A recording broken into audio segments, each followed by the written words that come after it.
Assalamualaikum warahmatullahi wabarakatuh. Alhamdulillah, Allahumma sholli ala sayyidina Muhammad ibn Abdillah, amma ba'd. Iwan fillah yang dirahmati Allah subhanahu wa ta'ala, semoga kita semua diberikan kesehatan, diberikan keberkahan, diberikan ilmu yang bermanfaat, dan kita dijadikan hamba Allah yang takwa, yang selalu mendekatkan diri kepadanya. Amin ya Allah ya rabbal alamin. Iwan fillah, alangkah baiknya kita menuliskan sholawat di kolom komentar supaya kita mendapatkan keberkahan dari Allah subhanahu wa ta'ala. Kita tuliskan Allahumma sholli ala sayyidina Muhammadin wa ala ali sayyidina Muhammadin. Iwan fillah yang dirahmati Allah, sebagian besar masyarakat Jawa masih mewariskan beragam kebudayaan secara turun-temurun, baik dalam bentuk lisan maupun tulisan. Salah satu yang cukup populer ialah mitos. Diartikan sebagai cerita suatu bangsa tentang dewa dan pahlawan zaman dahulu. Mengandung penafsiran tentang asal-usul semesta alam, manusia dan bangsa tersebut. Mengundang arti mendalam yang diungkapkan dengan cara gaib. Sementara dikutip dari artikel berjudul Mitos Kabupaten Malang yang terbit di jurnal Humaniro. Mitos merupakan bentuk sastra lisan yang diyakini kebenarannya, bahkan dianggap suci oleh masyarakat pemiliknya. Terlepas dari zaman yang telah beralih ke era modern, masyarakat tetap mempertahankan keberadaan mitos di setiap daerahnya. Berikut adalah uraian tentang mitos yang masih dipercayai oleh sebagian besar masyarakat di Jawa. Berdasarkan itu, Iwan fillah, simak videonya, jangan skip supaya Iwan fillah bisa mendengarkan dan tidak gagal paham. Sebelum saya lanjutkan, yang belum bergabung tekan tombol subscribe, like, komen, dan share. Iwan fillah yang dirahmati Allah, pertama, larangan menyapu pada malam hari. Mitos adalah larangan menyapu pada malam hari. Menurut kepercayaan masyarakat Jawa, kegiatan ini dapat menghambat datangnya rezeki dan ketentraman dalam berumah tangga. Pasalnya, suara sapu yang terdengar di malam hari diyakini tidak hanya dapat mengganggu orang di sekitar, melainpun mengganggu makhluk halus yang tinggal di alam lain. Nah, Iwan fillah, bahkan larangan menyapu tengah malam juga disebutkan di dalam kitab Ta'limul Muta'alim, yang mana efek atau dampak dari menyapu tengah malam itu akan menghilangkan rezeki yang akan mengundang kefakiran. Nah, tentunya pendapat ini tidak didasarkan dalam hadis, maka itu boleh dipercayai dan boleh juga tidak dipercayai. Tidak akan dosa ketika kita tidak mempercayainya, karena bukan datang dari Rasulullah atau dari Al-Quran. Yang kedua, duduk depan pintu menghalangi datangnya jodoh.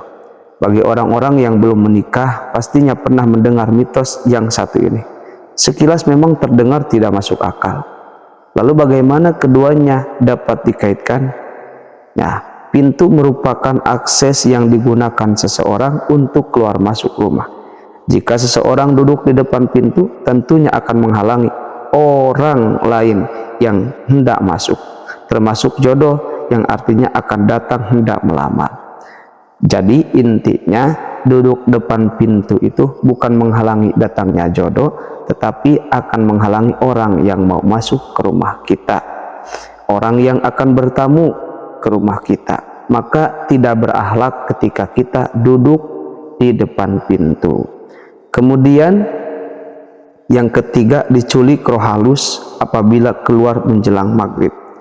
Nah, mitos yang satu ini seringkali diucapkan oleh orang tua ketika anaknya tidak kunjung pulang ke rumah hingga menjelang waktu maghrib atau petang. Masyarakat Jawa, khususnya yang beragama Islam, mempercayai bahwa waktu petang merupakan waktu di mana bangsa jin atau setan mulai berkeliaran.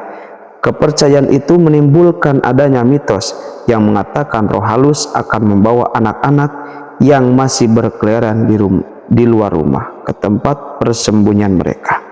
Nah, iwan fillah, intinya di dalam agama dianjurkan setelah maghrib itu maka harus ditutup.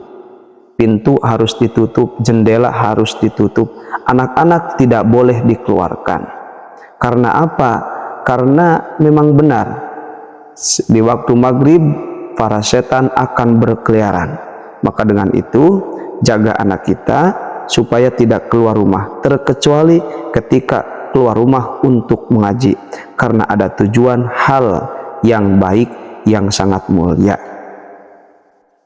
Kemudian ikhwan fillah, mitos yang selanjutnya adalah kerokan menyembuhkan masuk angin. Mitos yang satu ini tidak kalah uniknya. Sebagian besar masyarakat Jawa yang merasakan gejala tidak enak badan seperti pegal-pegal, perut kembung, mual, sakit kepala hingga nyeri otot, langsung mengidentifikasinya sebagai gejala penyakit masuk angin. Mereka mempercayai hal ini dapat terjadi karena ada banyak angin yang masuk ke tubuh. Daripada memeriksakannya ke tenaga medis, sebagian besar masyarakat lebih memilih cara alternatif yang dianggap mampu mengatasi gejala masuk angin tersebut, yang dikenal dengan istilah kerokan. Hingga kini, cara ini masih diyakini dapat mengeluarkan angin yang dapat mengganggu keseimbangan tubuh.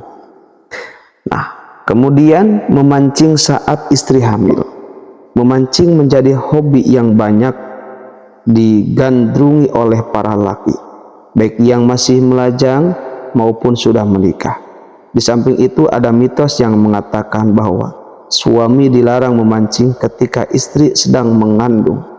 Itu dipercaya akan membahayakan kondisi bayi ketika dilahirkan, seperti bayi akan terlahir dalam kondisi bibir sumbing atau cacat. Naudzubillah min dzalik. Nah, ikhwan fillah, itulah ada mitos-mitos yang diantaranya dipercayai di kalangan masyarakat Jawa, dan itu alasannya. Nah, kita boleh percaya dan kita boleh tidak percaya. Karena apa? Karena tidak dilandasi dengan hukum-hukum atau keterangan yang dijelaskan di dalam Al-Quran ataupun hadis.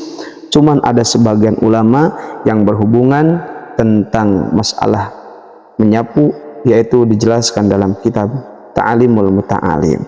Iwan fillah yang dirahmati Allah Subhanahu wa taala, semoga bermanfaat dan semoga Allah menjaga akidah kita tetap dalam tauhid la ilaha illallah Muhammadur Rasulullah. Semoga bermanfaat. Billahi hidayah wa taufiq.